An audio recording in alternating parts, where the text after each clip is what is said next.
Okay, so I came across this. This is the Euro USD, but really looking at it, right?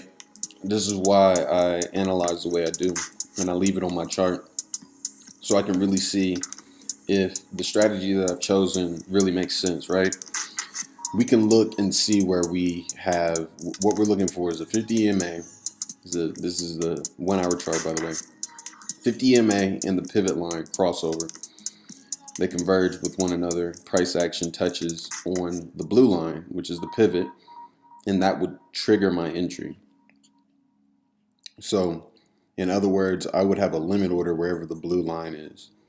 That's where I'm looking to enter. That's how my strategy is set up. Let me see if we can.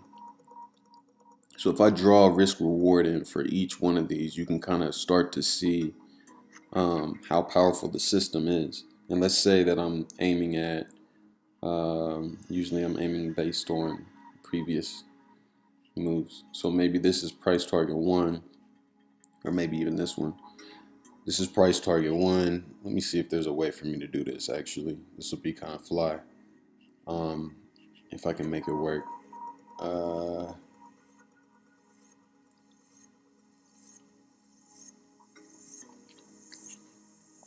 Put a big number 1 right here.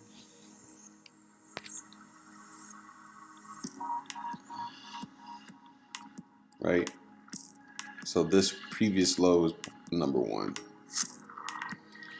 I'll do it just like this. That's number 1. This is price target number 2. And then this right here is going to be price target number 3. So each time I get into a position, I'm going to have to be aiming at 1, 2, or 3. It just depends. Okay, so for purposes of this illustration, I'll just run through this real quick, so you guys can get a feel for how I pick and analyze. So this is number 1. So number 1 would get a plus right here. Add an alert for not for the EMAs, just for the pair, right?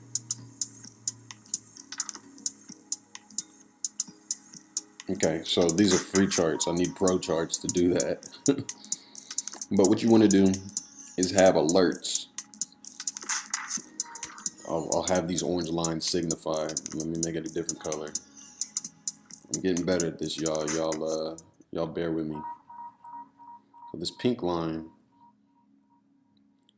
represents. Let's not do pink. Let's do a red line. Is the alert line. Can't use red either because we got that already.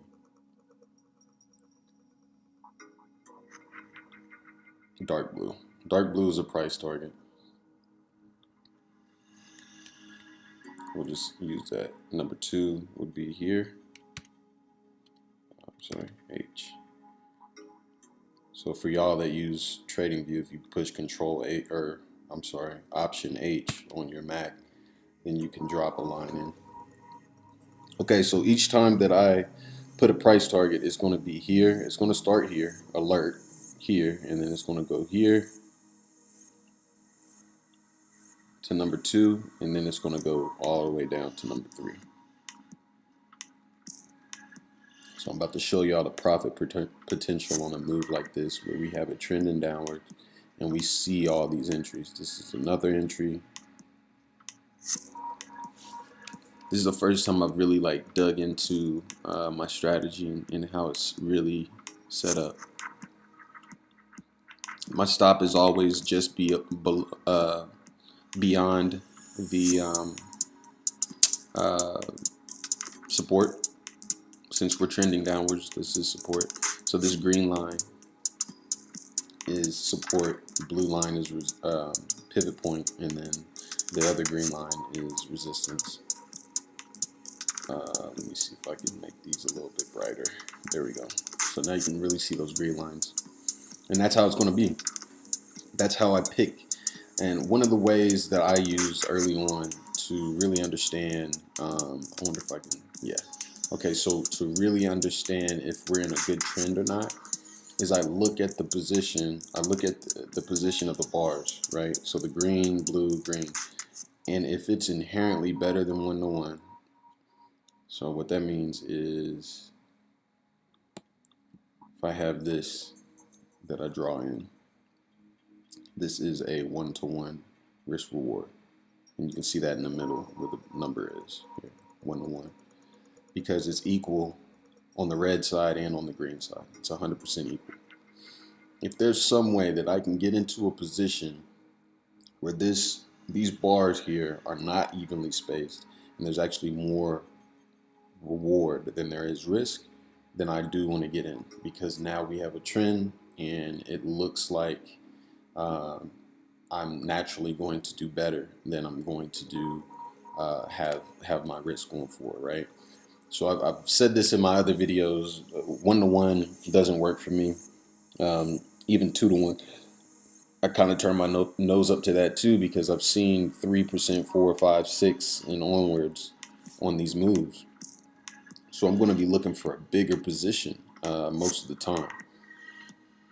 So I hope that makes sense. Let me go back to it one more time just so y'all can see. So inherently better 1-to-1, this right here, definitely.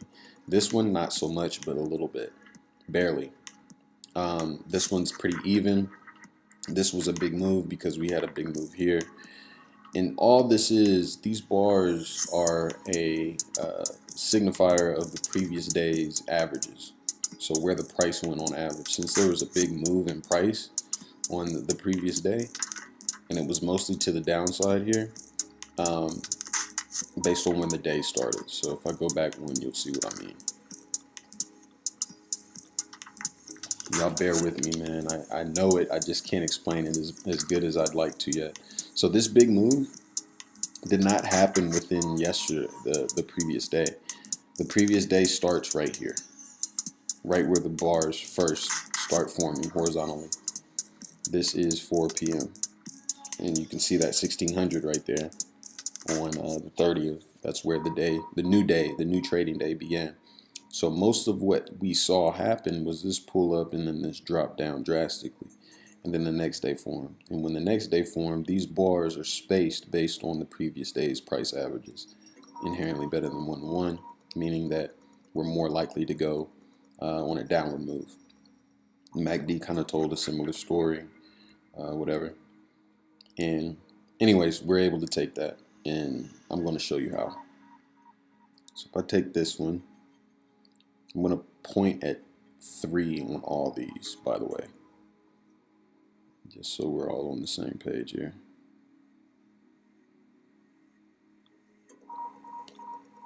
And then we stop here.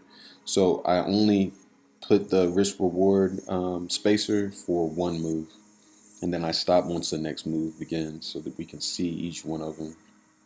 It's a little trick I figured out.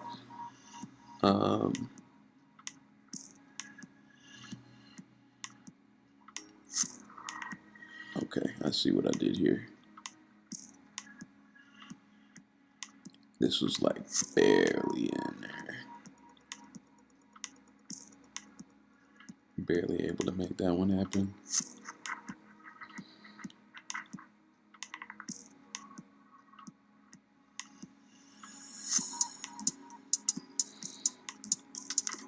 So now you're going to start to notice that the 3 makes the most sense for lots of these.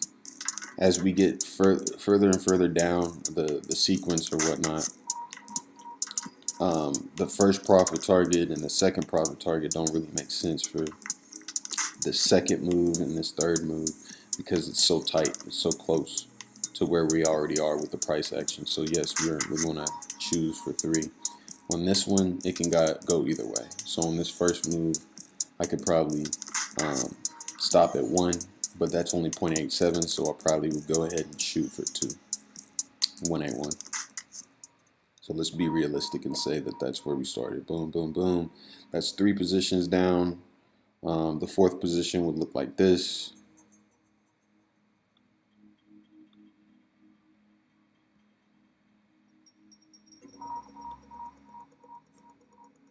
And then we had a 5th, and then I took that one, and this is actually where the trend changed and went up.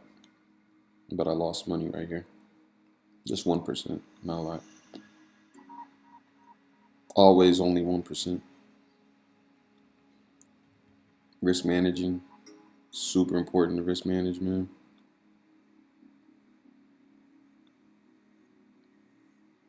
Okay, so you're also going to notice that your profit potential begins to shrink as you get further and further down the combo. So this is why these early stage moves are super important. Um, Obviously, the first move has the most profit potential because we could drop all the way to 3. But realistically, I probably would not have seen the potential for it to really drop all the way down there before the move was really solidified, right? So if I say for 2, we're at 179. So I'm just going to count this up real quick so you guys can kind of see it. Let's see here. 179, 744. So we're at, well, let's just say 9% plus 5%, 14%, 15, almost 16, 17, 17% off of this move. This move spanned it from February 3rd until February 11th. So that's the power of this combo, this pyramid reversal strategy. And Infinite Prosperity teaches it, or at least they used to when Irek was there. And now Irek has his own class or whatnot. But I'm telling you, get those basics. Go take the Infinite Prosperity free course. Go update. I think it's like $400 to get all that information. By far, I shit you not, the best course that I've taken, the best course that I've come across on just the basics of Forex and really getting a strong handle. Anyways, just want to do that breakdown. This is the strategy that I started to use and kind of modified for myself. So I'm happy to teach you guys it. But I'm telling you, if you have that foundational knowledge, this is going to be a lot easier to grasp going in. So happy trading, and holler at me, hit me in the comment section if you guys got questions. Peace. Hey, greetings traders. Just wanted to drop a video after a couple of days away. Just wanted to kind of connect with everybody, talk a little bit about mindset and psychology of trading. There's a couple books that I recommend. I'm going to put them in the link in the description here. The Disciplined Trader by Mark Douglas, and also Trading for a Living by Mark Douglas as well. So those are two of my favorite books on the subject. Alchemy of Finance, but that's uh, kind of a mismatch or a mismatch of philosophy along with trading stuff. And it follows George Soros and kind of his story and his thoughts. But that's a little heavier. But I fell in love through that stuff.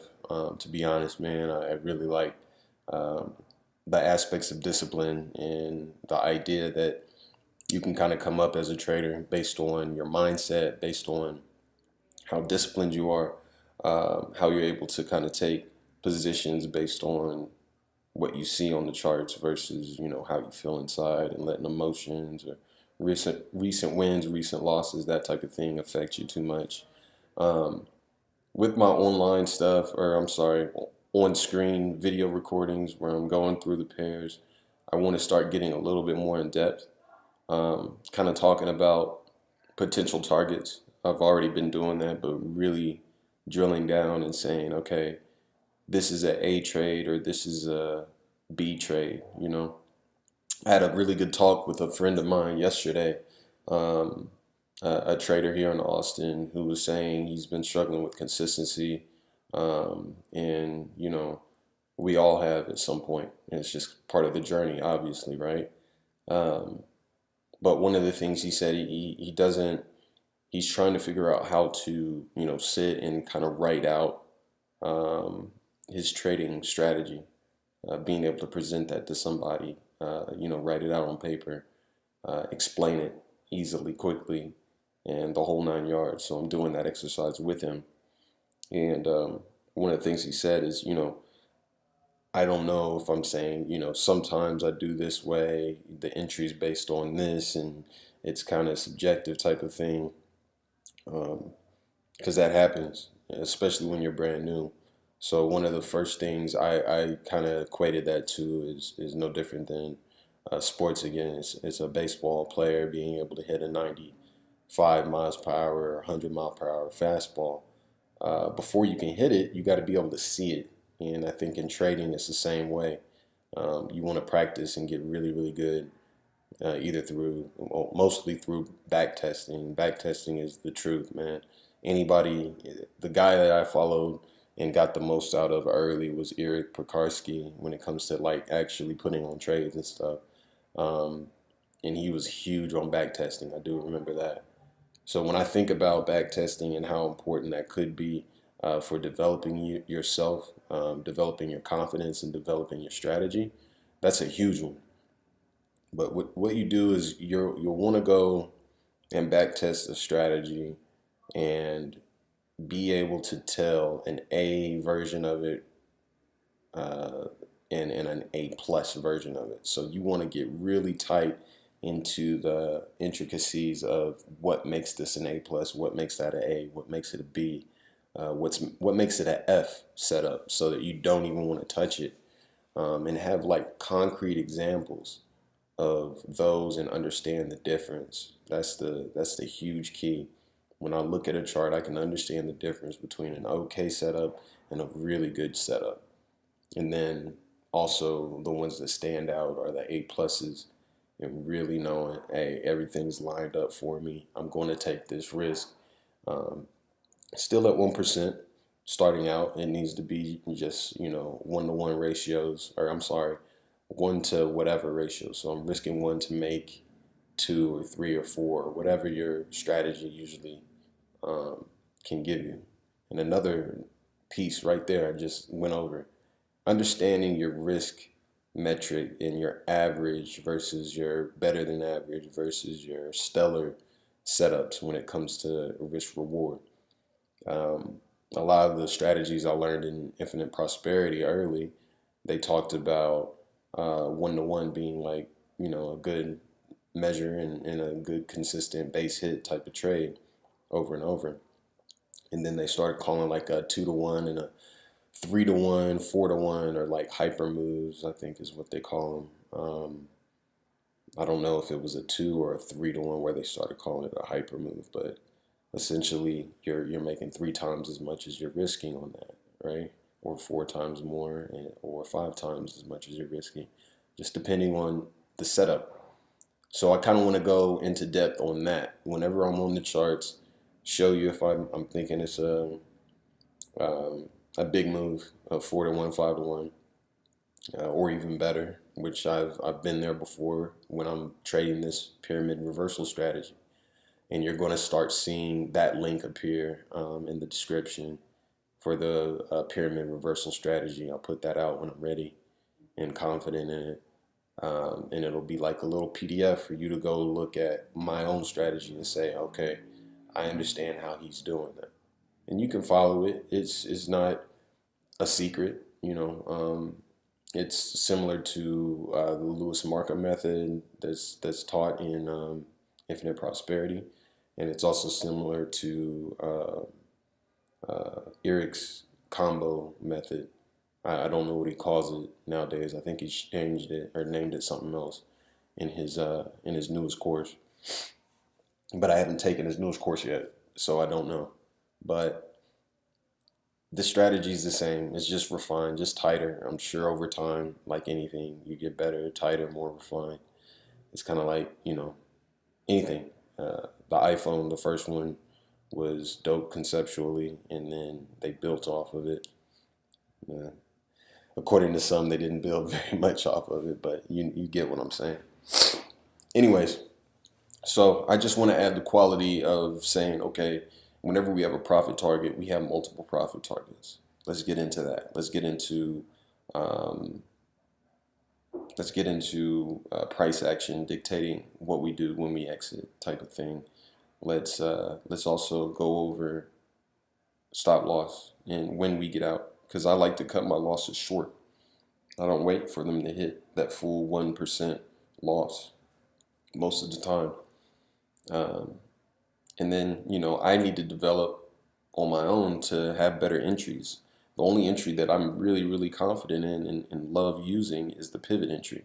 I don't like live entries because I've found that that's a source of anxiety, and for me it's rough. So this is growing process, man. Like I said, I've blown my options account because I started playing and started playing big, and you know I really didn't learn the ropes as good as I probably needed to before going live there. I was really ready for Forex, but I didn't feel like my account was big enough to trade Forex.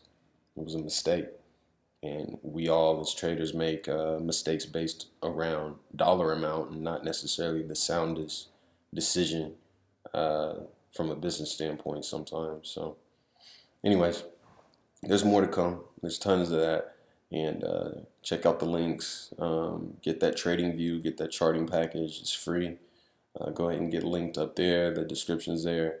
Try out that Infinite Prosperity, those first couple courses at least, and then get a full membership when you can. They should have some kind of holiday special thing going on, but that course put me from a guy who understood what Forex was, but didn't really have a tight understanding of risk management or strategy or the reason why those strategies worked. And it kind of turned me into this guy who understood how to do that, how to back test, how to take high probability trades, how to only trade my setup. Um, I evolved because of that course, and I'm even on there. At the bottom, if you go to the landing page where you sign up, you go to the bottom, you're going to see Jordan Hill, and you're going to see my Facebook image where I'm in the trees or whatever in the redwoods in Cali. And you're going to see that it says that I leveled up through that. And I really did. And then Irek Piekarski's involvement, of course, just kind of took it to the next level. And now I'm teaching, um, because the last time I taught a guy who came and did my Wi-Fi when I moved here to Austin. And he saw my charts and asked me what I was doing. I told him I was trading. And he said he was interested but never got a chance to get started. I told him to come through. And he came for 3 months every Tuesday or Wednesday and Thursday. Yeah. And now he understands the setup. And through doing that, I got crystal clear on the pyramid reversal strategy. Is what I'm calling it right now. I might change the name. I don't know if I really like that, but that's what I do. I trade that strategy. And a lot of it was because of when I taught Joseph. So I just wanted to stay in that same vein. Y'all have a good weekend. I'll be back Monday with more videos. Peace.